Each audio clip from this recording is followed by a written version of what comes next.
Hello everyone, welcome to Data Umbrellas webinar. My name is Beryl Kanali and I'll be doing a brief intro and then I will welcome our speaker today and then we will open up for question and answer. This webinar will be recorded and it will be available on our YouTube channel in the next 24 to 48 hours. Data Umbrella is a community for underrepresented persons in data science, and we are a nonprofit organization. Here with me, we have Reshma, who's our director and lead community manager here at Data Umbrella. I'm Beryl Kanali, and we also have Christina and Sangam, who help make these events a success. We have a code of conduct and we are dedicated to providing a harassment-free experience for everyone. And we thank you for helping make Data Umbrella a welcoming and friendly community for all.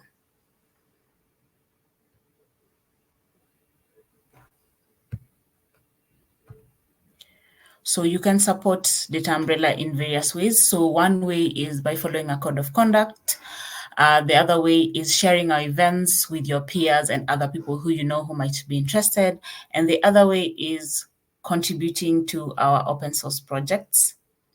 So currently we have a video timestamps project. So where if you are interested in contributing to the timestamps of this video, for instance, you can go over to our GitHub page and it has instructions on how to get involved. We're also working on a new website where we plan to revamp the Data Umbrella website. So if you have any skills in HTML, CSS, JavaScript, Jekyll, Git, and GitHub, and you are interested in contributing to open source, then feel free to head over to our GitHub page and see how to get started. We also have a blog, so we are making updates to our blog page, and there are some items on our wish list which you can help with. We also have a data events board that you're working on, so if you have skills and are willing to contribute to it, then this is also another way you can get started. You can also support us by donating to a nonprofit. We are on Open Collective as Data Umbrella. We're also on Benevity, which is a company matched enabled platform. You can also support us by subscribing to our Data Umbrella YouTube channel. All our videos to this event and also past events are uploaded to our YouTube channel, so feel free to subscribe and take a look at the videos available.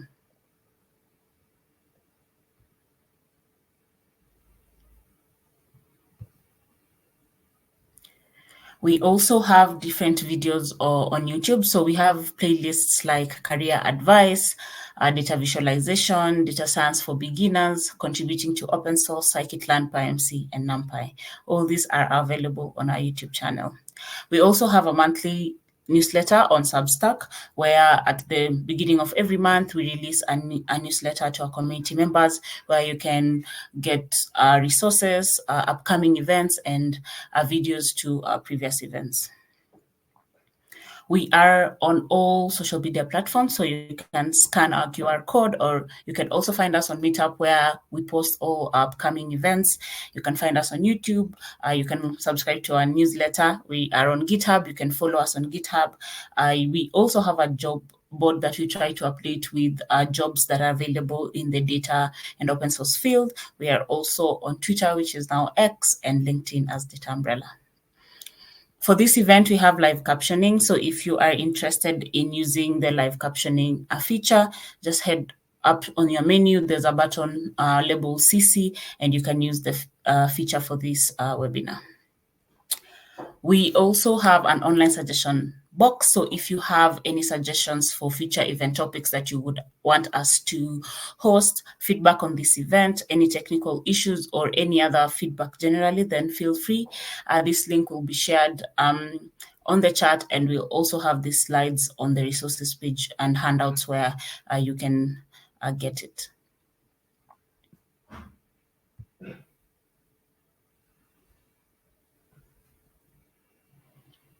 So we have several upcoming events. On November 28th, we have an event on model risk management, best practices for data science. And on December 5th, we have an event on intro to Linux, the Linux operating system. So for today's talk, we have a talk on using Sigma for and for data and applications. And our speaker is Ilia de. So a little bit about our speaker. So our speaker has made a recent transition from the world of fashion to the tech realm. Currently, she's a product and UX designer for an open learning organization. Ilia is a lifelong learner, plant mom, and gamer. You can find Ilia on LinkedIn, and during the talk, she'll also share how you can get her contact. And with that, I will now hand over the mic to Ilia so that she can take us through her talk. Welcome. Hi, everyone. Let me just get my screen share. Thank you, Beryl, and thank you, Data Umbrella, for having me speak at this event. Thank you, everyone that's here, for your time. Today, we are going to be speaking about Figma. I believe the polls are open. The poll for a question, have you ever used Figma before? I believe there's a yes, no, and I'm not sure. And any is fine. That's why we're here today. So while everyone is doing that, we can go over the agenda for today, this session. We will quickly have an introduction of myself, and we'll jump right into what is Figma, why use Figma, how much is Figma. We'll have a little walkthrough, so I'll take you around the Figma app. After that, we'll briefly discuss an open source alternative. We'll end the last few minutes with questions, and then at the end of everything, I will share my contact details in case anyone wants to connect, ask questions. If you need resources or if you want my slide deck, I'm happy to share. So my name is Ilia. There's the pronunciation right there. I know maybe some of you have been wondering. It's a confusing 4 little letters there. I am a product UX designer based in Queens, New York. It's been a couple of years now, but I've transitioned from the fashion industry. I'm absolutely loving my transition and my UX journey so far. I can appreciate art, I'm a gamer, and I really try my hardest to keep all my plants alive. Okay, so what is Figma? Figma is a collaborative design and prototyping tool. I've mostly seen it in web and mobile app development, but it's certainly not limited to that. Figma has over 3 million users, and that includes data folks like yourselves, which data analysts, data scientists, engineers, and so on. So why should we use Figma? Figma is free to get started. You can actually get a lot done with just the basic starter plan. It's easy to use. I know that there are some design tools out there that are very robust and overwhelming. So I think Figma did a really good job of making their product very user-friendly. You can collaborate in real time, so feedback and design decisions faster. It is browser-based, so all you really need is an internet connection, and anyone can use it, whether you're on a Mac, PC, or Linux. I do not have a bullet point, but there is also a Figma mobile app, which you can view your design files, you can comment or read comments on the go. But what I mostly use it for is that while I'm designing on the desktop, I can mirror the frames on my own mobile device. So I usually mostly use it for mobile app design, so I can actually see and feel like what my designs look like. How much is Figma? So there's 4 tiers that Figma offers. The starter is free. You get 3 Figma files, 3 FigJam files, which is their whiteboarding tool. You also have unlimited personal files and collaborators. You get plugins, templates, and that mobile app. The next tier is professional, which is $12 per month per editor. But you can get a free version if you're a student or educator, and that is K through 12, higher education, boot camp, and online programs. You just need to verify on the Figma website. And with the professional plan, you also get everything from the starter, plus unlimited Figma files, version history, shared and private projects, team libraries, advanced prototyping, and dev mode, which is in beta right now. The 2 higher tiers are the organizational organization for $45 a month per editor, and enterprise at $75 a month per editor. If those are what your needs are, you can go ahead and look out what the features are on the Figma website. All right, so let's get started. I'm going to take you a look to walk around in the Figma app. I'm using the desktop app, but it looks exactly like the browser does. We'll take a look at the dashboard, the canvas, layers and panels, editing and styling. We'll touch on auto layout and components, plugins, prototyping, and exporting. So if you do have a Figma account and you would like to join, you can go ahead and open that up now while I switch over. So when you go into the Figma app, or once you sign up, you will be brought to your dashboard, which would be your recents or your drafts.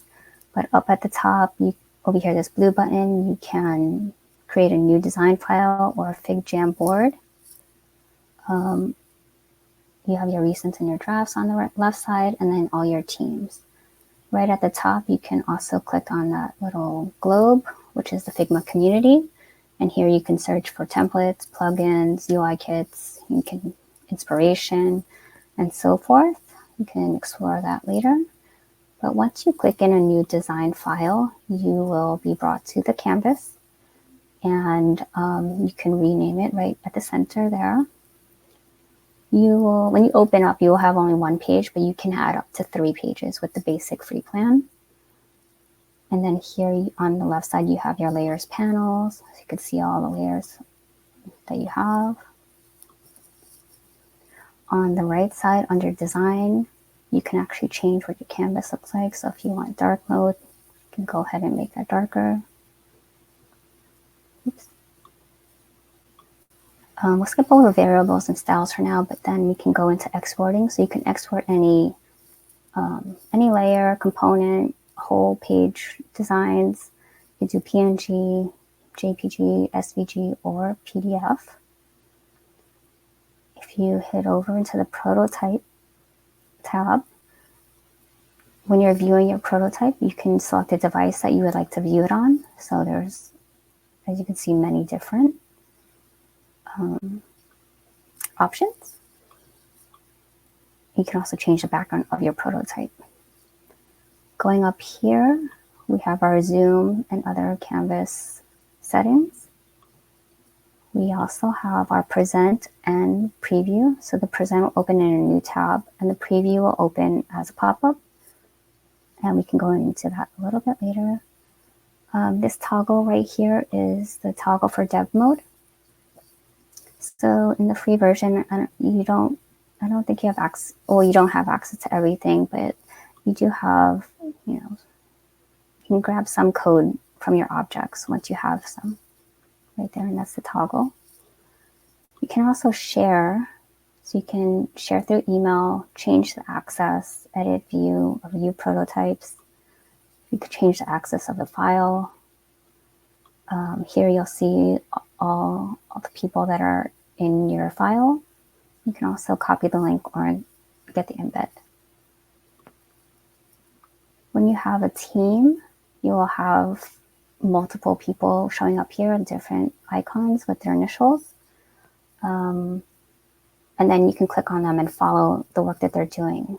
So it'll kind of look like this, where it's kind of highlighting the whole screen. It'll jump you to wherever they're working, and then you could see them doing their thing. And then over here it would say following so-and-so. So let's go into some of the tools. I have an area to work in. So first here we have our move and scale tool. You can touch on the scale in a little bit. We also have our frame, section, and slice tools on this one. Here we have our shapes. And I'd like to just show you some shapes. So right now we're making a star. You can see the height and the width as you're doing it. If you want to constrain it, you can also just push shift and it will make it constrained and even on both sides. On the design panel, you can also see it right here. So it's 480 by 480. On here it's 480 by 480, and it's locked here. So it's the portions are constrained. If you hover over it, you can also see that the radius, which is corner radius, the ratio, and the counts, which you'll also see on this panel as well. So we can change the corner radius, let's say 3, the points, you can increase it, and then that, and we'll keep the ratio. So when we double click on it, we actually get all the points now, and we have a new toolbar. So you can use the pen tool to create new points if you like. You can also just start editing within each point. And if you see the red line, it's just snapping to like the other, just so some of the other points to make it consistent or even. Maybe that one didn't. So you can go ahead and edit each of the points. You can also use the bend tool. So you can also just bend each and adjust the shape of it if we want. So just adjust that, so forth. Oops. You can also fill it. So now we have the drop, and we can go over here to the right side panel, the fill. You can change it. We can use any of the colors.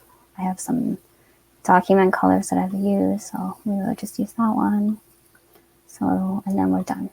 So we have this shape. Maybe it's a flower. Let's make it a flower. So we'll have the circle, ellipse tool, and there. See, it's snapping to the image. So if we want to actually make this a group or flower, we can hover over everything and select all. We can also go to the layers panel and select both.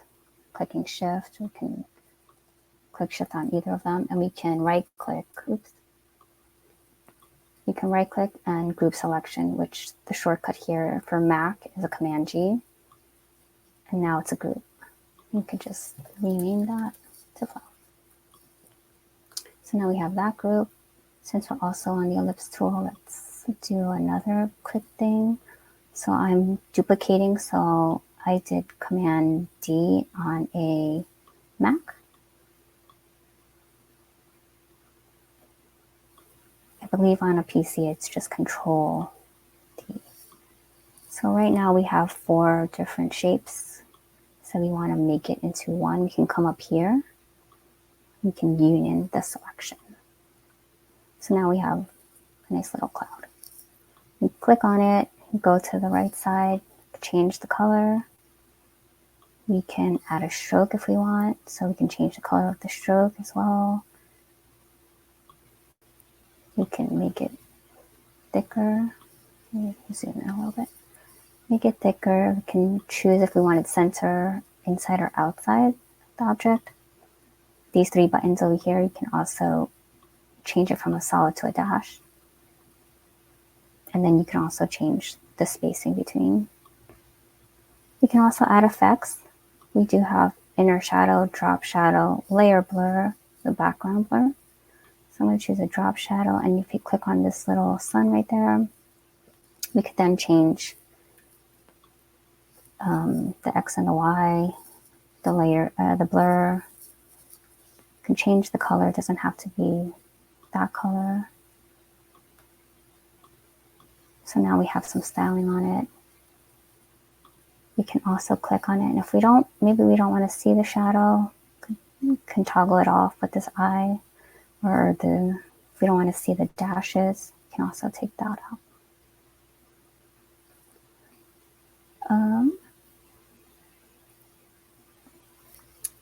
Next, we also have the pen tool, standard, and also pencil tool. We also have our text, which is also pretty standard. Looks really tiny there, but you can increase it here. You can change. Figma now has the font previews. You can also search. Here you can change the weight. If the font has several weights, you can also change the line height, letter spacing, paragraph spacing. We have alignments.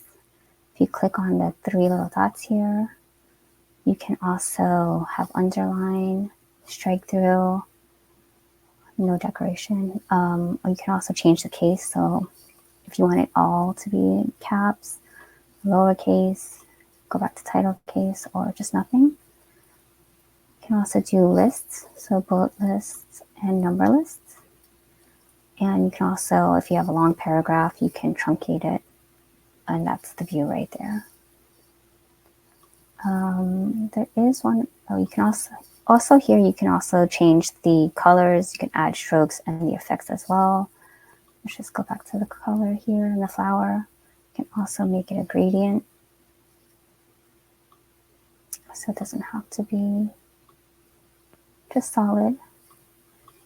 So that's a little bit of the tools in styling and editing. So we also have our hand tool, which you could just grab and move through the board. We also have our comments. And you can direct a comment at someone and say, think like this. And then you can go ahead and leave that comment. And then it'll also come up on the histories on the right side. So then you'll see all that. And then it will also ping Reshma. So let's move on to some of the plugins. I won't go through all. I'll show a couple that I use. If you manage plugins, you can also just search any plugin that you might find that you need. Just say like we're working on something. Maybe we need a stock image. Figma does have the Unsplash. And then it'll pop up here and it'll go right into that box. So let's just use that one.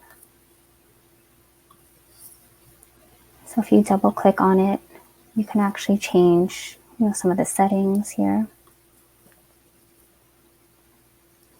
You can also hit the crop.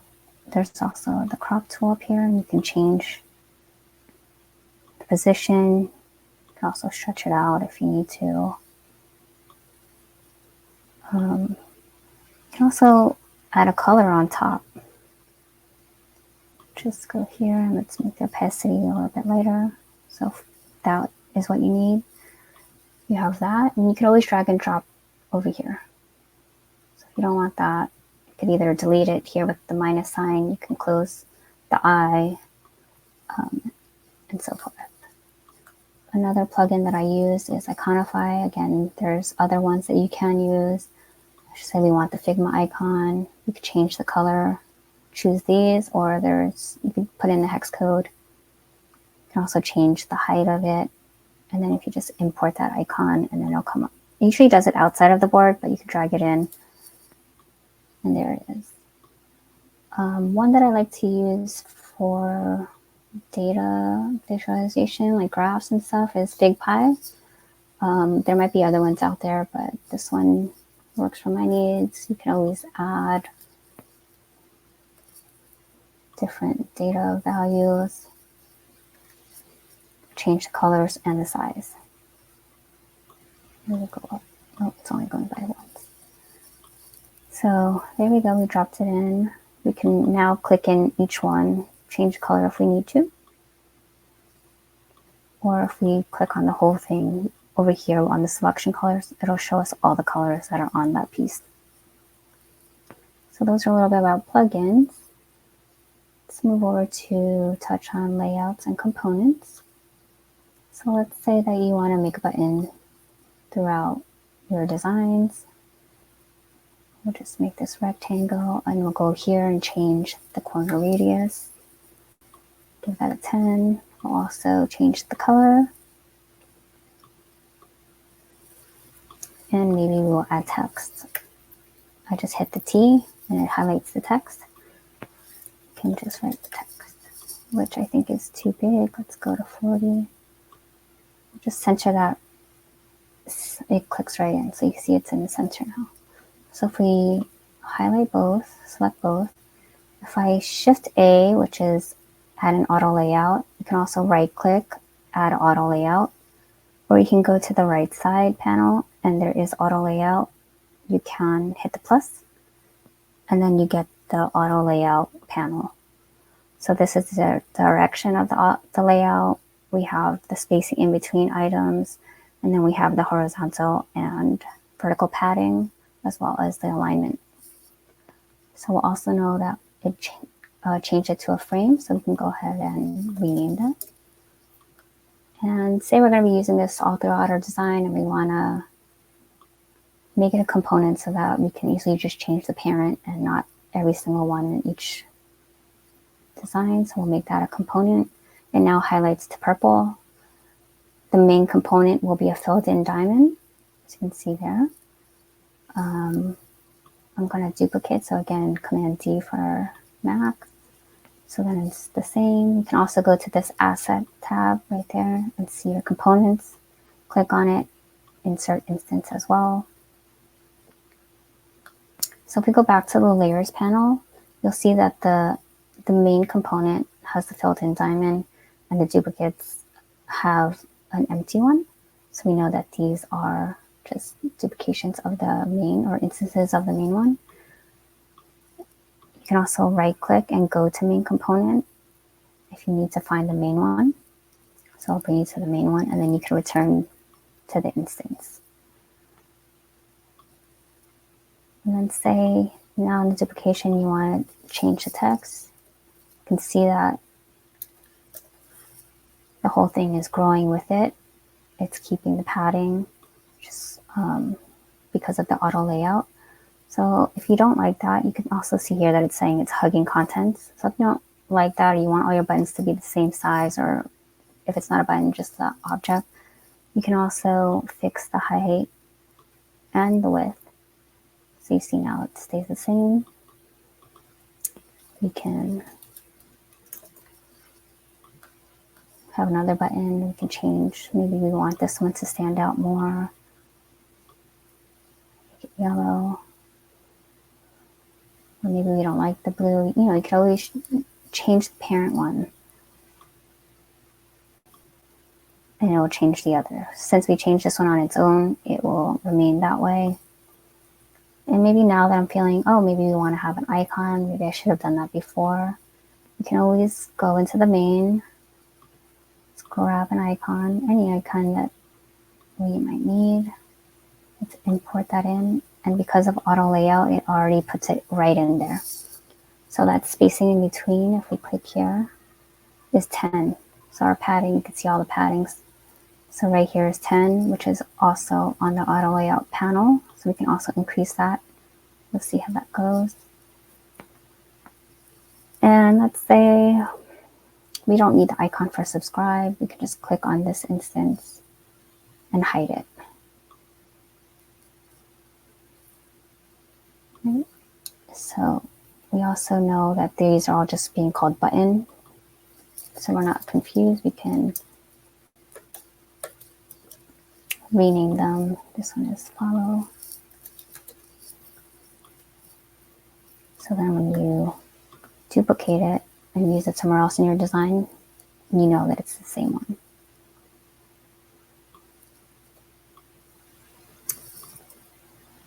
So that's a little bit about the tools and auto layout and components and so forth. I'd like to show you a little bit about prototyping. So this is something simple, using just shapes and text. I use a couple of plugins, like maybe the Figpie and maybe here, but everything else is just text, shapes, and so forth. You can also make them interactive. You can prototype them to be moving or hovering over something, and you can get some pop-up with information. Here's a quick little prototype that I did of a graph. Say that I wanted to demonstrate what was happening in the last few years. There's the data. Let's take a look at what that looks like. So here are the screens for that. And if you go into prototype over here on the left, on the right side, you can see the flow. You can see like each page. If I click on it, it will show how this is changing into that, how it's prototyped. So I used after delay, but you can do on click, while hovering, so forth. You can change the milliseconds, you can navigate to, you can open a link, open an overlay. So far, I also use Smart Animate, but you could just do instant and some of these other options. You can also reset scroll position each time. So right now I have everything. You can see it goes page to page. But let's say like I want this graph. When you hover it, you can see some more information. So it actually, you can prototype from within. And let's say I want this one to have this pop-up. So then I drag it to here. And I don't want it on click, I want it on hover. So while hovering, I want it to open overlay. So here are the settings. You can do manual, or you can do it center, top, bottom. You can add a background, reset. So with manual, you can actually place it where you want it. So let's just say I want it right there. Hopefully that will work, and let's preview that. So I'm going to do preview, so it's going to come up right here. Oh, maybe it didn't work. Maybe here. Oh, there we go. Sorry, I just wanted to present view. So now that when we hover it over, the pop-up will come up. And I believe that's it. I think I did another little prototype. You know, the transitions can be better, just very basic. I just use circles, dash lines, text. So that is our walkthrough in the Figma app. We can go back to presentation, and next we'll talk about an open source alternative. I think there is also a poll on if you are familiar with Penpot. So what is Penpot? Penpot is an open source collaborative design and prototyping tool as well. Of course, the main difference is that it is open source. So it's continually evolving and improving through the open source community. They provide their GitHub link right on their website. So which should you use, Figma or Penpot? It's really up to you. Figma and Penpot overall are pretty similar. Figma has more features and plugins and resources because they're more established. But if you like using open source software, you have a budget constraint, or you're self-hosting, Penpot is a great alternative. That's it for my portion of the presentation. I can leave the floor open for some questions if anyone has.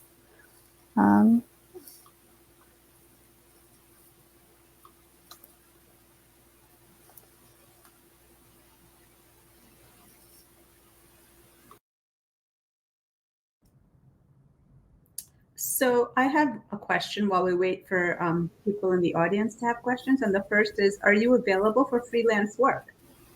Yes, I am. The next question is, can you import an image and edit it? Yes, you can import images. Let me see if I can go in. Let's see if I can find an image. So if we go back into our space, see if I have an image. But you can definitely import images from your computer.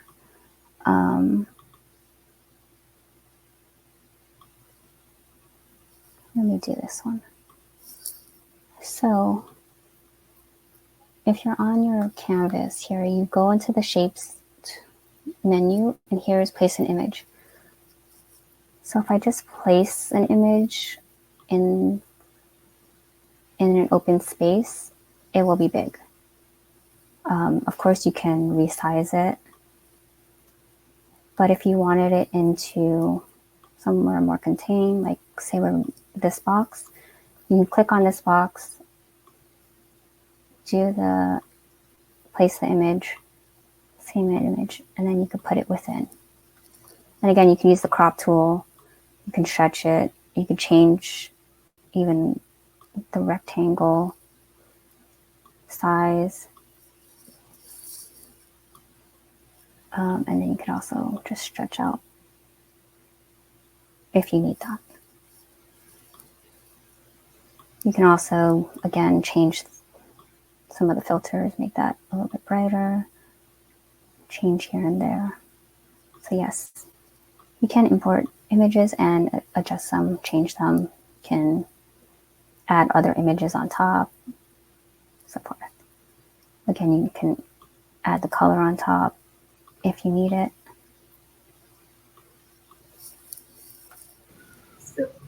So to be clear, you can't edit the image, right? Like you do in Adobe Illustrator.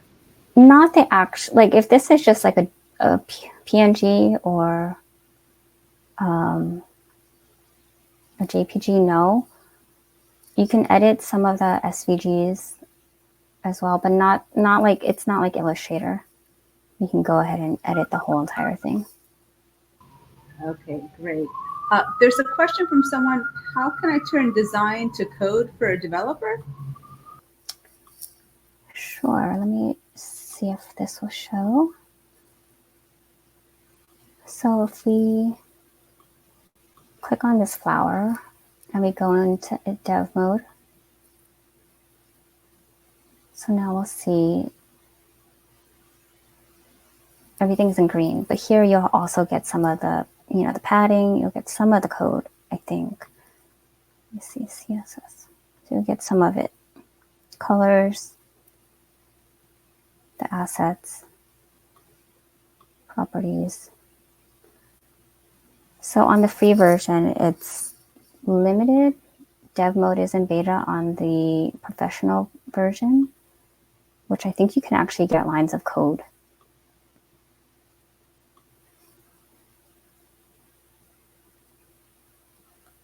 Yeah, so I think, I think if you, maybe here, I don't know if that's anything. Oh, maybe here. What version of Figma do you have, Ilia? I'm using just the starter, which is the free basic one. So also in dev mode, you can also, when you're hovering over things, you can get all the information. It can also show you the distances between. I guess I'm not sure if the code is not generating or if it's just because it's the free version.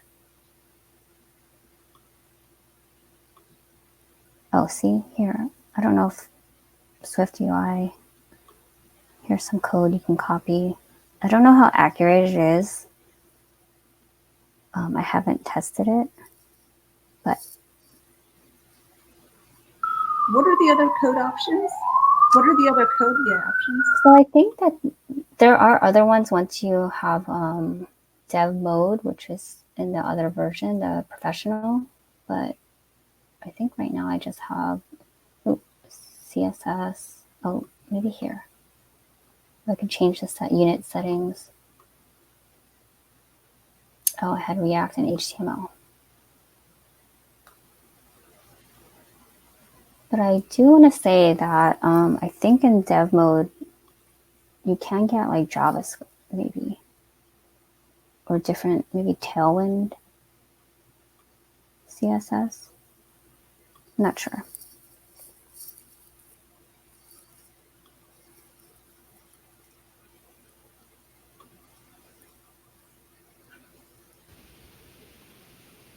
So the next question that we have is, are there templates, for example, flowcharts, which developers might need to make? So actually, let's go to the community. So flowcharts. Let's just go to the community and type that in. Yeah, so there's different flowcharts.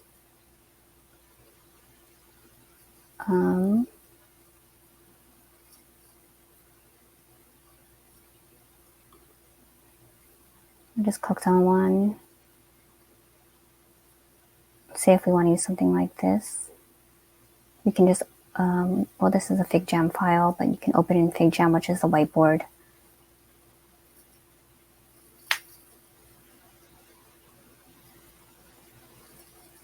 I mean, it's something different, but you can go ahead and copy this. So you can go ahead and copy everything over.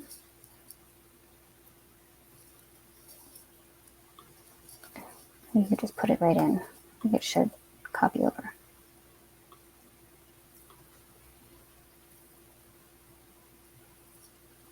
So you can use the community for different things like this, or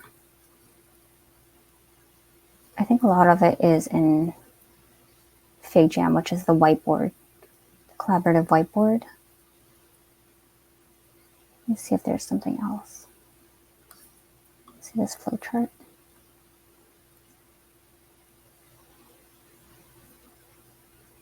So these are all the elements that this flowchart uses. So let's say I want to open it in Figma.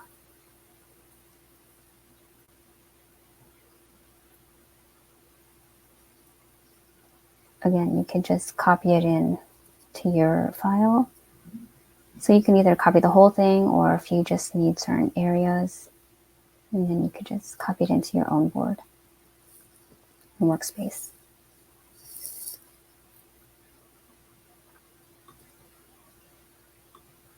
Also in community, I mean, you can also look for, say you need a laptop mockup. So it'll just give you like a blank screen, and you can copy it over into Figma, your Figma, and then just replace that section.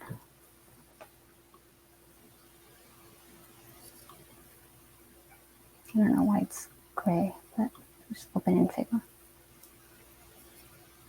So you can definitely explore in the community. There's so many plugins and templates to use. See like this.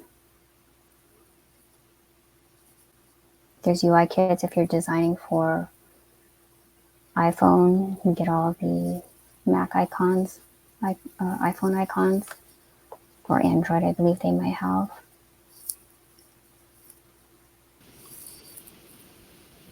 I imagine you can also get the social media icons as well, right? Yes, exactly. So I use Iconify. So again, you can do LinkedIn, so you see different versions, all these different versions if you want. Instagram as well, or Twitter, we saw the bird, or we have the X, the T. And then you could click on one, you could also change the color. So if you want the Twitter X to match your website, which maybe is green, you can use that. And you just import the icon. You just place it into your footer or wherever in your design.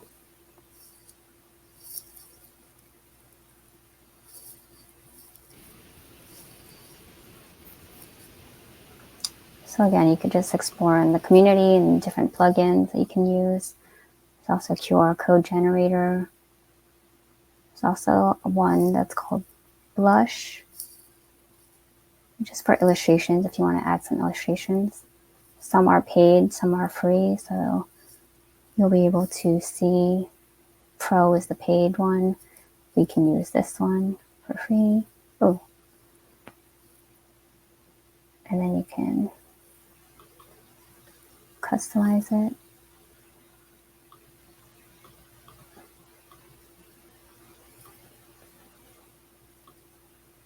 Oh, I guess you can't. Just shuffle through.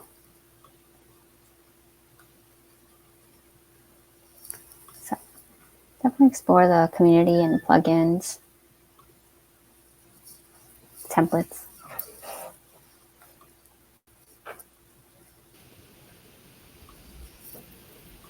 So Ilia, I'm going to give people a chance. If you have any questions, please ask, and I'll just ask one last question while we give people a few minutes. Do you want to show up? You know, Ilia designed the board for Data Umbrella. And, if you want to just bring up those designs, Ilia and I worked together. Ilia did the designs. I have an idea like what I wanted things to look like. And we worked together for several months as Ilia did the designs for our events board. So yeah, if you want to share that, that would be great. Sure. So I'm just going into my team. This is the design file. So again, I was working in my draft, so I had all different kinds, like maybe, where is it that we started? Anyways, here's all the pages that we started with.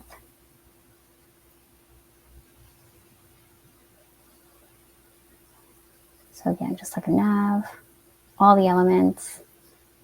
Not sure if anyone has been to the events board, but I'm sure it looks pretty similar. So we also have the production of what it actually looks like.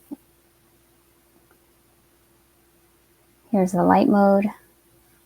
I think this is probably more familiar to those that may have joined or went onto the event board. Here's our dark mode. So, yeah.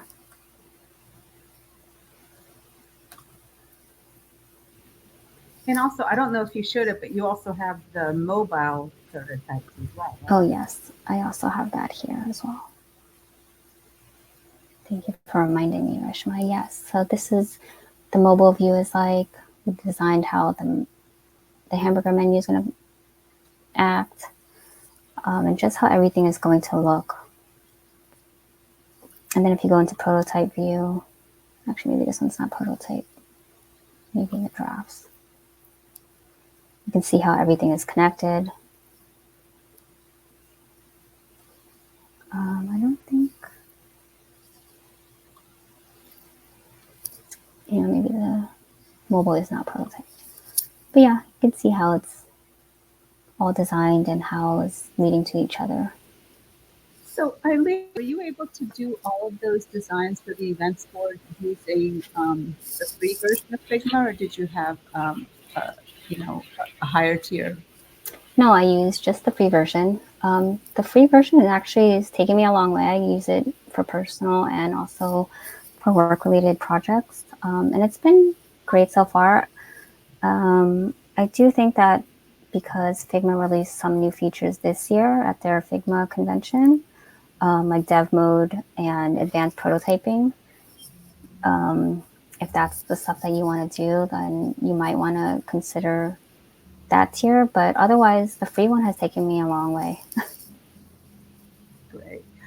So before I hand the microphone over to Beryl to close it, I see no more questions. I just want to say a few things. And the first is that Penpot, which is the open source version, I've been in touch with some people on the team there. And so we are planning to have a webinar on Penpot probably in January or February. So, keep an eye out on our Meetup events page for that event. Apparently they have a new version coming out. And so, they'd like to maybe we could coordinate and do an event with them. And then the other thing is I just want to say I put Ilia's LinkedIn there. So, and I don't know if you shared your email. Yeah, your email is there as well. But, Ilia is available for freelance work. And I can tell you that we worked together for months, and Ilia is a fabulous designer and was wonderful to work with. So, if you or your company are looking for designs and whatever projects, because there's such a wide range of utility for this, to definitely contact her via LinkedIn or email. And with that, I'm going to hand this over to Beryl to close out. Thank you, everybody. Thank you, everyone. Thanks for your time. Thank you, Ilia, for presenting to us. This was such an insightful talk.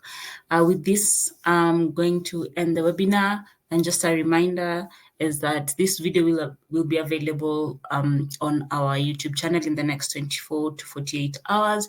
We will also send a Meetup email informing you that the video has been posted. Remember to follow us on our social media platforms and also on Meetup so that you can RSVP for upcoming events. And with that, thank you so much, everyone, for joining. Hope to see you next time.